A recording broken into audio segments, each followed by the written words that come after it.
বং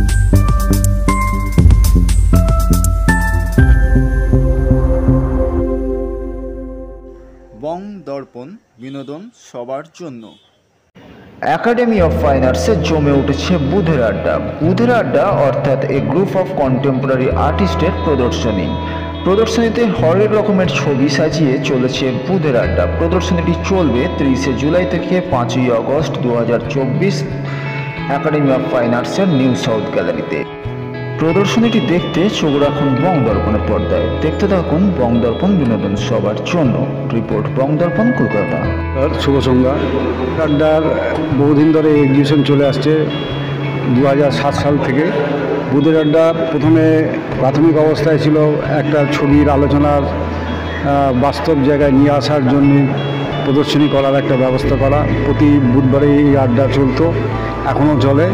এবং আমাদের বর্ষিয়ান শিল্পী বাদল পাল, অরুণ সমাদ্দার এবং আগে অনেকে জয়েন করেছিলেন, পরবর্তীকালে তাদের কর্মব্যস্ততার জন্য অন্যভাবে তারা কর্মব্যস্ততায় ব্যস্ত রয়েছে।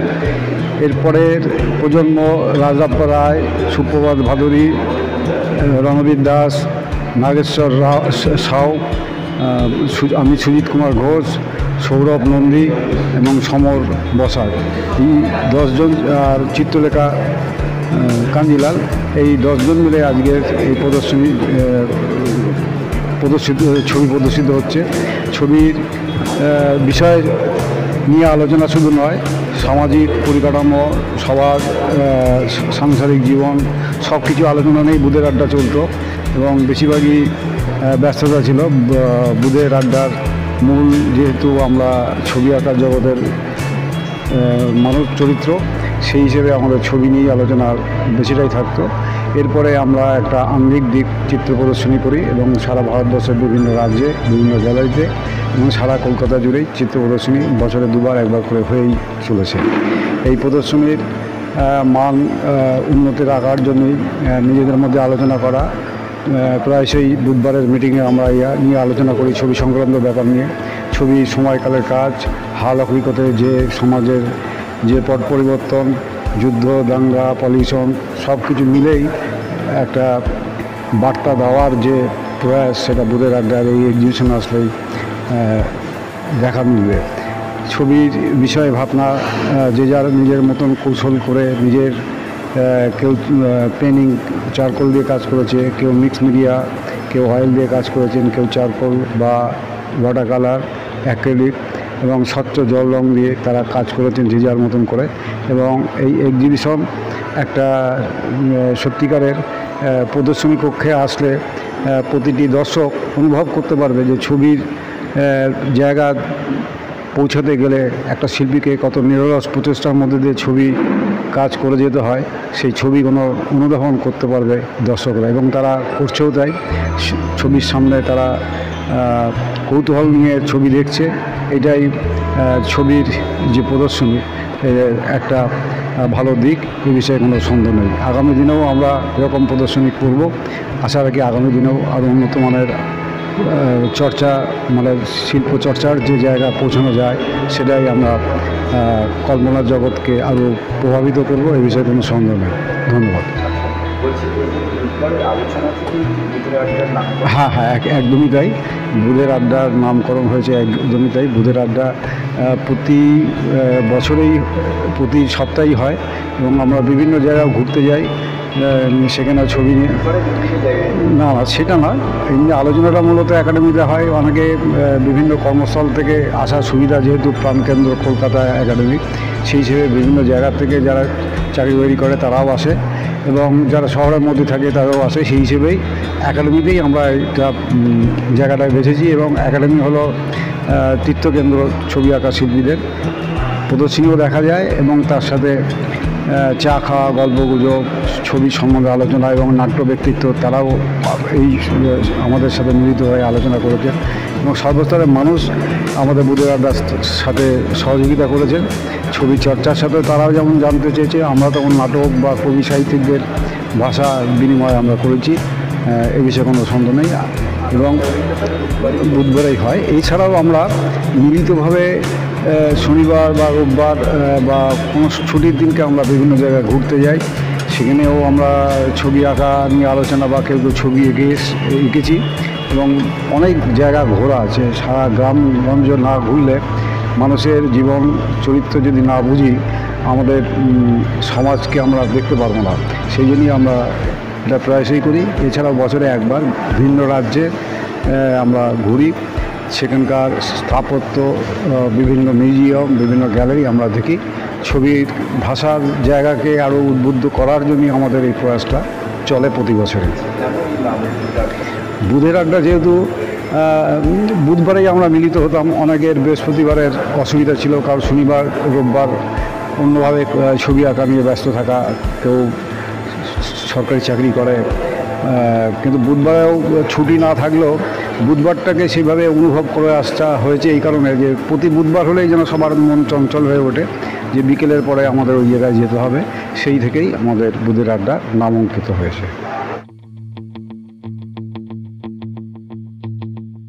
আমি রণদীপ দাস। আমার বিষয়বস্তু হলো মিস্ট। এই বুধের আড্ডার আমি একজন সদস্য। এই বুধের আড্ডার ব্যাপারটা হলো একটা গ্রুপ, যে গ্রুপটা আমাদের প্রতিনিয়ত কাজের মধ্যে থাকি, বিষয়বস্তু নিয়ে চর্চা হয়। আমার বিষয়টা নিয়ে আমি এখন চর্চা করছি, যেটা আমাদের বন্ধুদের মধ্যে হয়, তখন আমি এই চর্চাগুলো করে থাকি। যে আমি যে বিষয়টা নিয়ে করছি সেটা হলো মানে আলোর ওপরে, পুরনো আলো নতুন আলো, এই নিয়ে একটা মানে পুরনো সংস্কৃতি নতুন সংস্কৃতি, পুরনো আমাদের পুরনো পরম্পরায় যে ফ্যামিলি ট্র্যাডিশন যেগুলো ছিল সেই সব থেকে আসছে, বা old architect, old new architect, এটার মিলবন্ধনেই আমার বিষয়বস্তু উঠে এসছে। যেটা হলো এখন দেখুন, একটা দুঃখেরও আলো হয় বা সুখেরও আলো হয়। সেই আলোর মধ্যে দিয়ে সবসময় কিন্তু ডেভেলপমেন্টটা বোঝা যায়। কাজের থেকে তাই, মানসিকতাও তাই, সমাজ থেকেও তাই, সব কিছু তুলে ধরা আমার কাজ। এই বিষয়বস্তুর মধ্যে আমি তুলে ধরেছি। আর বুধের আড্ডা বলতে গেলে, বুধের আড্ডা এমন একটা আমাদের গ্রুপ, যে গ্রুপে সবাই মোটামুটি সমানভাবে কাজ করেন, সমানভাবে কাজ নিয়ে চর্চা হয় রীতিমতন। বুধবার করে আমাদের এই স্পেশালি বুধবার করে আমাদের এই আড্ডাটা বসে, তখনই আমাদের একজন আরেকজনের কাজ নিয়ে চর্চা হয়। কার কী কাজের সমস্যা বা এইটা নিয়ে এই মানে কার কাজের কীভাবে ডেভেলপ হবে সেইগুলো নিয়ে চর্চা হয়। আর সবথেকে বড় কথা, আমরা মাঝে মাঝে ওয়ার্কশপ করি, নিজেরা বেরিয়ে পড়ি একদম খোলা আকাশের নিচে চর্চা করতে। ছবি বা সমাজ বা প্রকৃতি এইগুলো নিয়ে আমাদের খুব চর্চা হয়। আর একটাই, এই বছর দুয়েক বাদে আমাদের শো হলো। এই শো দেখার জন্য প্রচুর লোক আসছেন, যারা আমাদের এই শোর জন্য অনেকে অপেক্ষা করে থাকেন, বুধের আড্ডা কী এবার দিচ্ছে। সেই আগাম আমরা দিয়ে রাখি সবসময়। আর বর্তমানে এটা তো হলো, আর আগাম যেটা দিয়ে রাখবো সেটা এর কাজের মধ্যে দিয়ে ডেভেলপটা দেখানোর চেষ্টা করব।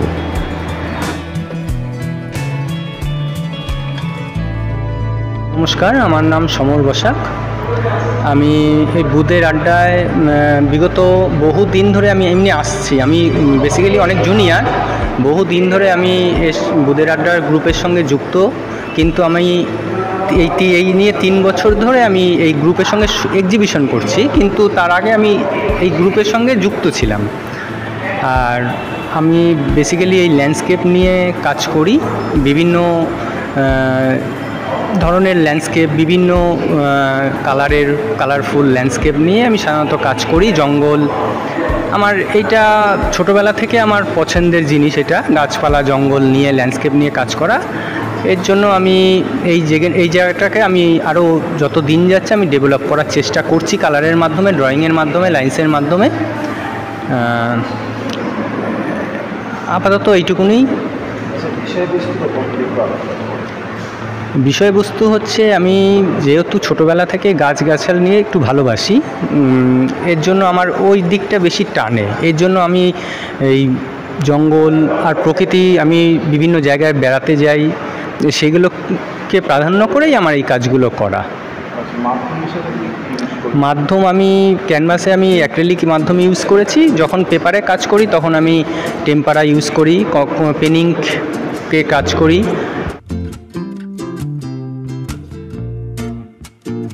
নমস্কার, আমি সৌরভ নন্দী। বুধের আড্ডায় বুধের আড্ডার সাথে আমার প্রথম শো। তবে বুধের আড্ডার বাকি সদস্যদের সাথে আমার দীর্ঘদিনের পরিচয় ছিল। সেই সুবাদেই এবছর সুজিতদা বলেন যে বুধের আড্ডার সাথে একসাথে একটা যৌথ প্রদর্শনীতে অংশগ্রহণ করতে। আমি সেটাই করেছি। আমি পেশাগতভাবে ছবি আঁকি, এখন ফুল টাইম ছবি আঁকি, এবং আমার স্টুডিও ললিতকলা, কেয়াতলা রোডে। মূলত পেন অ্যান্ড ইঙ্কের উপরই আমি কাজগুলো করি, অন্যান্য মাধ্যমেও করি, কিন্তু এখানে আমি পেন অ্যান্ড ইঙ্কেরই কাজগুলো রেখেছি। আমার এখানে নিজস্ব যে ছবিগুলো আছে তার মধ্যে একটি ছবি বিল অ্যানুয়ালে সিলেক্ট হওয়া, একটি রাজ্য চারুকলা টেস্ট সিলেক্ট হওয়া, একটি ন্যাশনালে সিলেক্ট হওয়া, এবং দুটো একদমই নতুন কাজ সেইগুলো আছে। ছবির গল্প আলাদা করে কিছু বলবো না, আপনাদের সবাইকে অনুরোধ করছি আপনারা আসুন, ছবি দেখুন এবং আপনাদের নিজেদের মতো করে যেটা আপনাদের ছবির থেকে রস আস্বাদন সেটা আপনারা করুন। বিষয়বস্তু এখানে আমি যে ছবিটা রেখেছি, একটি ছবির নাম ফ্যামিলি অ্যালবাম। সেটা আমার ভাবনাটা ছিল যে বনেদি বাড়ির সেই সব মহিলাদের নিয়ে যারা বাড়ির অন্দরমহলের মধ্যেই থেকে গিয়েছিলেন, কখনো সেইভাবে বেরিয়ে আসতে পারেননি। তাদের মধ্যে আধুনিকতার ছোঁয়া এসেছিল, কিন্তু সেটা ওই জায়গার মধ্যেই কোথাও একটা সীমাবদ্ধ থেকে গেছে। সেই জায়গাটা নিয়ে আমি ফ্যামিলি অ্যালবাম ছবিটা করি, যেখানে মূলত সমস্ত চরিত্রই মহিলার চরিত্র, একমাত্র বাঘটা পুরুষ চরিত্র, এবং সে ছাল ছাড়ানো বাঘ আর কি। এটা নিয়ে একটা ভাবনা ছিল। আরেকটি ছবি ছিল, সেই ছবিটি আছে হচ্ছে তার নাম লকডাউন। তো এই লকডাউন ছবিটা আমরা প্রত্যেকেই কোভিড পরবর্তী সময় এবং কোভিডের সময় যে যে অভিজ্ঞতার মধ্যে দিয়ে গিয়েছি, সেটার ভাবনার থেকেই যে বহু মানুষ আমাদের সেই সময় কাছের হয়ে উঠেছে, এবং একই জায়গায় থাকতে থাকতে জীবনযুদ্ধে চলতে চলতে মানুষের প্রতি আরও বেশি করে নির্ভরশীল হয়ে উঠেছে। এই ভাবনার থেকে লকডাউন ছবিটা আমার করার ছিল। আরেকটি ছবি আছে তার নাম বাফেট। তো সেই জায়গায় আমার মনে হয়েছিল যে আমি একদিন হাঁটতে হাঁটতে একটি মাটনের দোকানের সামনে দিয়ে যাচ্ছিলাম, তো সেখানে যেভাবে মাটনগুলো মানে ঝুলিয়ে রাখা হয়েছিল দোকানে, মাংসের দোকানের সামনে, সেটা নিয়ে আমার একটা ছবি মাথায় এসেছিলো যে এই সারি সারি ছাগলগুলোকে বা পাঁঠাগুলোকে নিয়ে যাচ্ছে, তাদের নিয়ে কিভাবে কাজ করা যায়। আরেকটি ছবি আছে, সেটির নাম ডেলি লাইফ। সেই ডেলি লাইফ ছবিটা আমাদের নিত্য নৈমিত্তিক প্রত্যেক দিনের ঘটনায়, সেখানে জোকারও আছে, চাঁদও আছে, গরুও আছে। তো ছবিটা দেখলে হয়তো আপনাদের সেটা আরও বুঝতে সুবিধা হবে। এবং একটি ছোট্ট কাজ আছে, যে কাজটা আমি চারুবাসনা ওখানে করেছিলাম। কাজটার নাম হচ্ছে আমাদের যুদ্ধ নয় শান্তি চাই, সেই জায়গার থেকে যে আই অ্যাম দ্য কিং, এরকম একটা ভাবনার থেকে যে একজন মানুষ সে প্রায় সমস্ত জায়গার থেকেই নিজে মনে করে যে সে অনেক শীর্ষে আছে, সে নিজেকে শক্তিমান মনে করে, এবং সেখানে আমি প্রতীক হিসেবে একটা গ্রেনেডকে ব্যবহার করেছি। কিন্তু সেই গ্রেনেডের থেকেও কোথাও একটা শান্তির বার্তা ছিল, যে তার মধ্যে থেকে কিছু ফুল ফুটছে। ফলে সাদা কালো মিলিয়ে আমাদের জীবন, আমি এইভাবেই অন্তত দেখি। পুরোটা সাদা পুরোটা কালো এরকম নয়, কোথাও একটা ধূসর জায়গা আছে, এবং আমার সবকটা ছবি হয়তো সেই সাদা কালোর মধ্যে থেকে সেই কথা বলতে চাই। ধন্যবাদ। মাধ্যম হিসেবে আমি পেন অ্যান্ড ইঙ্ক মূলত ব্যবহার করেছি, তার সাথে কিছু কিছু ক্ষেত্রে অল্প পোস্টার কালারও আছে, মূলত পেন অ্যান্ড ইঙ্কেরই কাজ।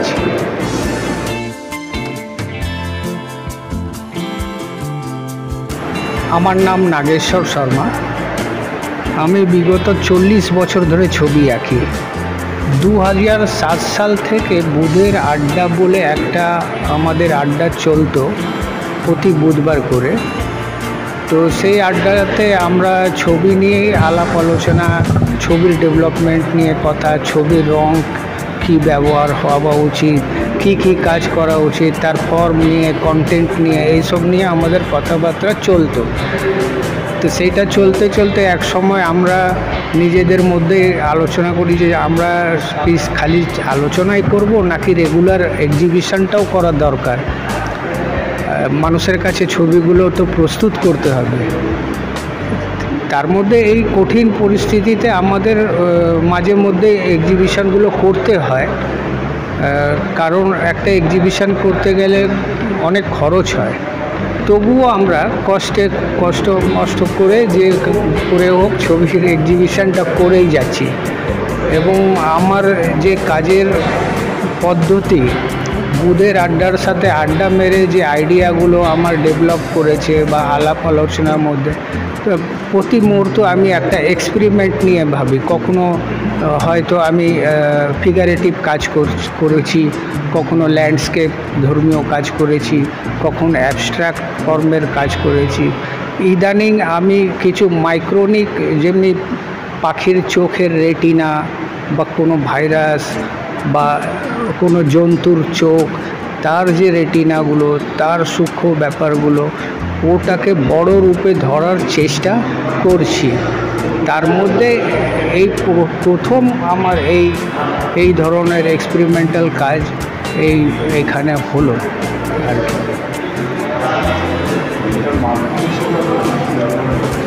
মাধ্যম আমি এর মধ্যে বেসিক্যালি ইঙ্ক আর অ্যাক্রিলিক কালার মিক্স করে এটাকে আমি করি ছবিটা। আর এর মধ্যে যে টেক্সচারগুলো আপনি দেখছেন না, এটা রোলারের মাধ্যম দিয়ে চাপানো।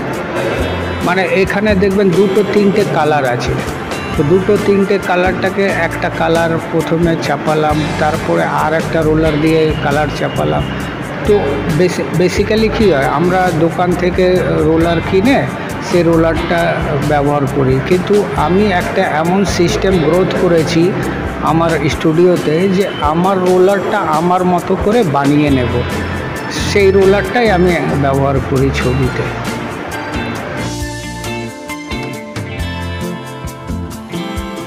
কলকাতা প্রায় 334 বছর বয়স হয়ে গেল।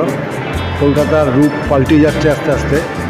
আমাদের এই পুরানো শহর অর্থাৎ উত্তর কলকাতার যে পরিবর্তন হচ্ছে, যে আমরা যে বিল্ডিং কনস্ট্রাকশন যেগুলো ছোটোবেলা দেখে এসেছি বা আমাদের আগের প্রজন্ম যারা কলকাতা শহরকে লালন পালন করেছে, তাদের যে নস্টালজিয়া, সেটা দিনে দিনে আজ মানে শূন্যতায় পরিস্ফুটিত হচ্ছে। অর্থাৎ আগের যে বিল্ডিং কনস্ট্রাকশন এখন আর আস্তে আস্তে বিলুপ্তির জায়গায় চলে গেছে। কেন গগনচুম্বী অট্টালিকার প্রবেশ করেছে সারা শহরে।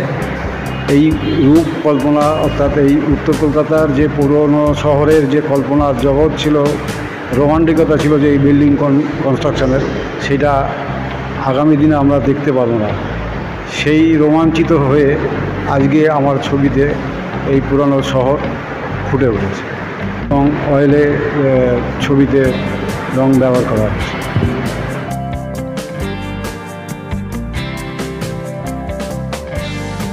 এই প্রদর্শনীতে স্থান পেয়েছে বাদল পাল, অরুণ কুমার সমাদ্দার, সুজিত কুমার ঘোষ, রণদীপ দাস, সৌরভ নন্দী, সুপ্রভাত ভাদুরী, সমীর বসাক, রাজারাপ্পা রায়, নাগেশ্বর শর্মা, চিত্রলেখা দের, চিত্রকলা।